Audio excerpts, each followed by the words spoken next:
I could not be more pleased with the results.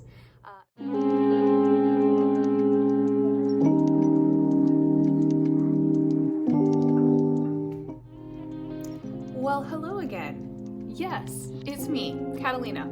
I'm still here. It is, as of this morning, Monday, December 19th. So by all accounts, it has been 5 months since I last posted on the YouTubes. No excuse, I just fell out of the habit, and that's horrible. My goal, blah blah blah blah blah, as I am apt to say, is to just get back in the habit and get better at it. And the only way to do that is to do it. So that's what we're doing this morning. As you can see, all fresh-faced, I am doing an Accutane update. It has been just under 2 months since my last dose, and I could not be more pleased with the results. This is my face, and I'm so happy with it. So let me bring you up to speed with how all of that ended up, and I apologize for not doing more poignant updates as I was going along, but it is what it is. So my dermatologist made all of her adjustments based on how my skin responded and then also my blood work. She wanted to keep me within a certain threshold and then take me up as high as she could within that threshold, given my body size and how my skin was responding. I went all the way up over the course of a total of, I think we did like 8 months, March to October. And for 3 of those months, we did 2 months at 80 milligrams and 1 month at 90 milligrams, which is a pretty high dose. And the dry skin side effect was legit. All of my joints were super sore and the dry skin was intense. But I feel like it was worth it. For the final month, she brought me back down again to like 40 milligrams to taper me off. And then at the end of that pack, I was done. And so, this is my face. I have no makeup on. I did my morning routine. Now, if you look on the last video that I posted, I had an intense cystic blemish on my temple, cheekbone, and this is the scarring left over from that. Still quite a bit of redness, and then there were some things going on in my cheek that are still scarred from that. So that's what I'm still working on right here. But look at this side. I'm so happy. You can't really see it too well. This is a current itty bitty little baby blemish. Can't even call it that comparatively, right? Came up like yesterday, and now it's almost gone. It's so cute. So inconsequential.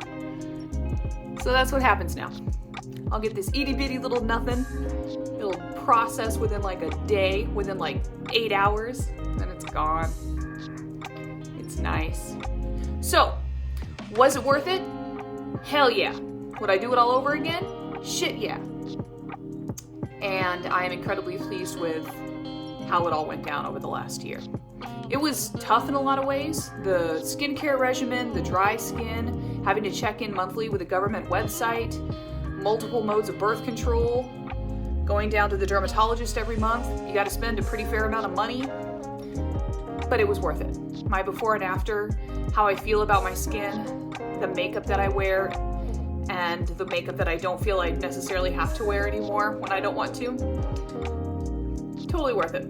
So, get ready with me very quickly, and we will talk a little bit about what my post Accutane regimen looks like. And that'll be the end of this video. The other video that I want to get through to finish up 2022 is my reading log, my book reviews of 2022. If all goes according to plan, I will have one more book that I finish to round it out. I did in fact meet my reading goal. Nice. And I'm excited to go through all of my faves in the different genres and the ones that I could have done without. So, I still use a green color corrector because of that redness, especially on the left side. But I just don't feel like I need nearly as much anymore.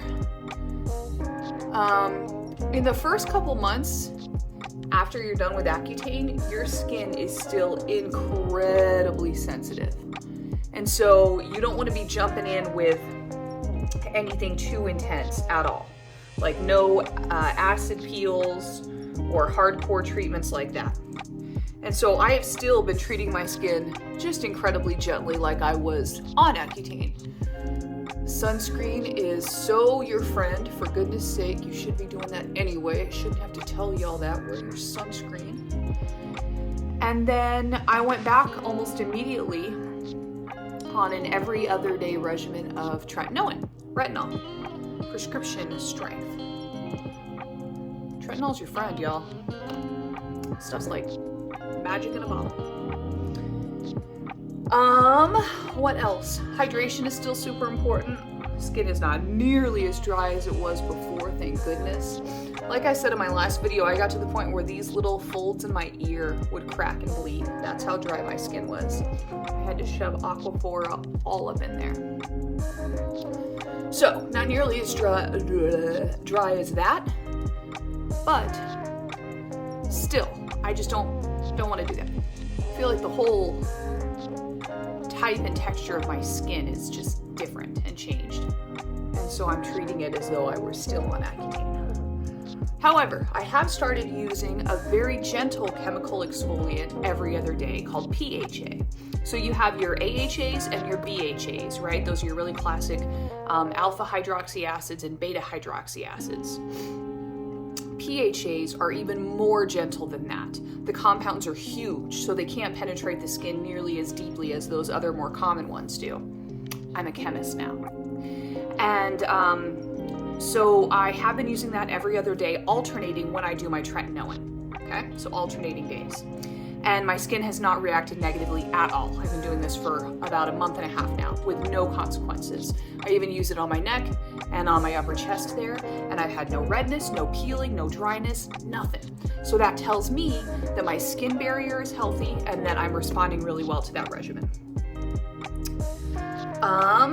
What else? Something strange that did happen when I was up at the higher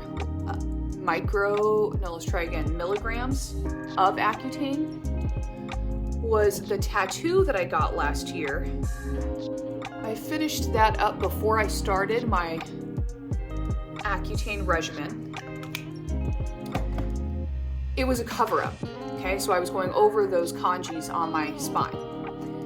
When I was at the lower doses, the ink took fine. Everything was fine. No big deal. When I went up to the 80 and 90 milligrams, there are sections on my neck where the ink rejected over the cover-up. That may or may not be a coincidence. She had said that she had to go extra heavy and hard over that one particular spot, and that's the spot where it seemed to reject. So maybe that's what was up, and it had nothing to do with the higher dose, and it's all just a coincidence. I can't do anything about it until like next year anyway. My tattoo artist won't touch me until the end of the year, and the Accutane is completely out of my skin and out of my system anyway. It's not safe, not healthy. My skin is still incredibly sensitive and apt to scarring. So there's no point doing anything now that will just hurt me and not turn out perfect, especially with what this tattoo artist can do. I still freaking love my tattoo. And it's not that noticeable unless you really know what you're looking for, unless you're looking really hard. Nobody back there should be looking that hard anyway, if you know what I'm saying.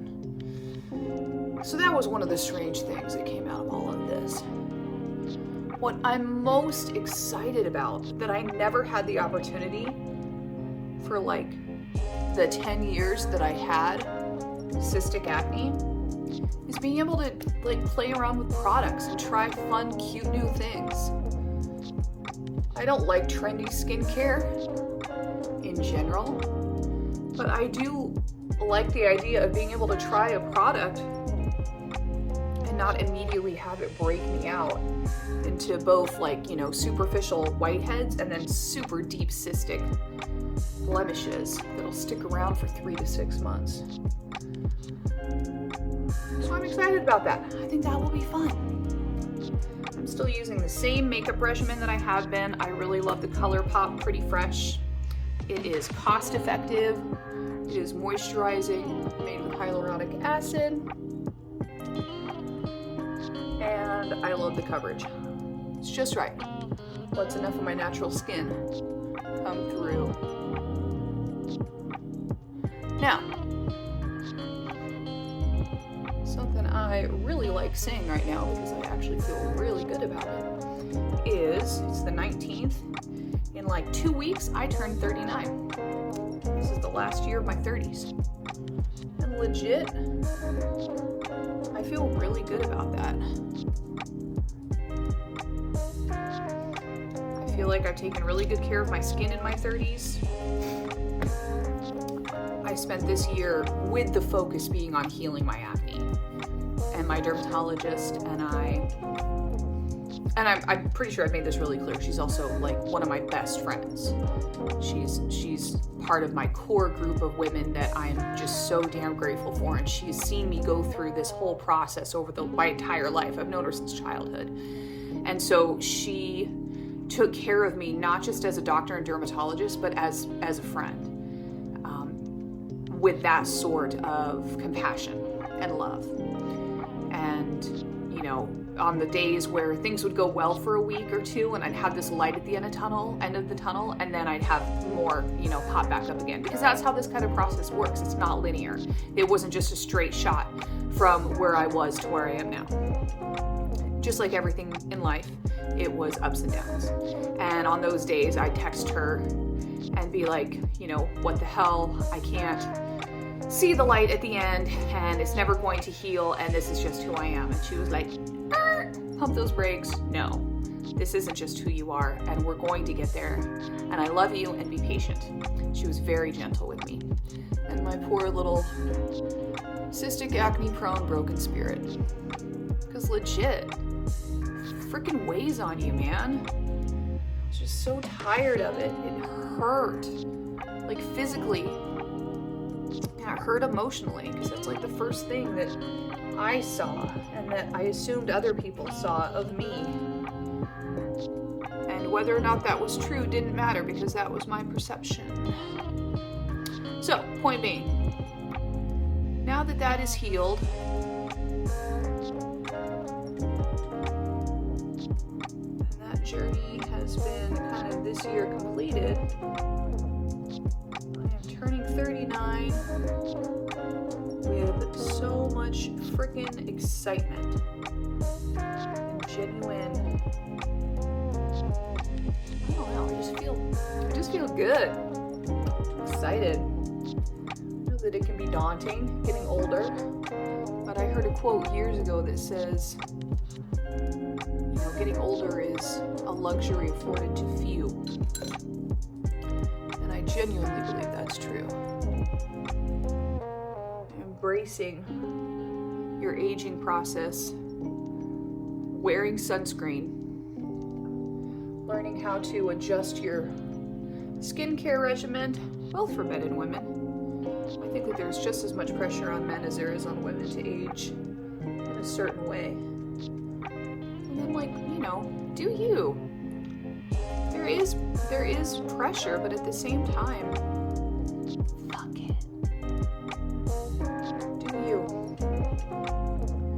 It absolutely helps to be physically active and to be strong and to be this version of yourself that you want to be, not what society thinks you should be, whatever that looks like, however that functions.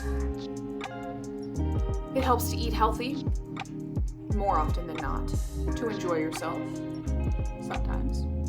When it comes to bad food is what I mean there. Enjoy yourself all the time, for God's sake. But every now and then, treat yourself. Don't make it a regular habit. The regular habit should be eating the whole, fresh, healthy foods and all that kind of stuff. But every now and then, treat yourself. So yeah, 39 doesn't seem so bad. Alrighty, y'all. There's the base. That's what my skin looks like with makeup now. It was 14 minutes in that process. And Feel pretty good.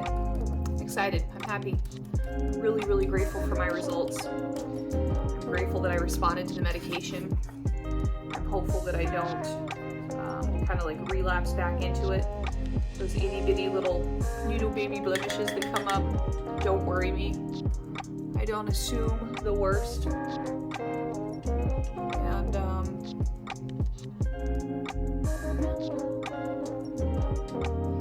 this is Accutane in your late 30s, the after picture.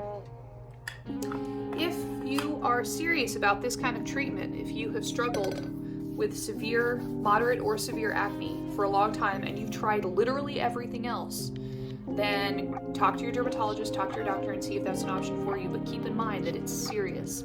Side effects are real, and the regimented, there's just a lot of regimented things that have to take place, that have to happen. It's not a simple process. It really isn't. And so if that's something that you're interested in, follow up, get your questions answered, and see if that's something that's right for you. If that's not right for you, there are a lot of options to try before you get to that point. And I highly recommend looking into them because they work for a lot of different people. They just didn't work for me. All right, I'm going to leave this video right here at this point in time. If you have any questions about my process, about the skincare that I use, or anything else having to do with my journey with Accutane, please ask. But this will be my last Accutane video because I hope we're done. All right, as always, thank you for your patience, and I hope that this is the beginning of me getting back into making more consistent videos. This is the end of 2022. I will have one more video that I post holding me accountable, and we will see you in that video. Alrighty, y'all. As always, have a good one, and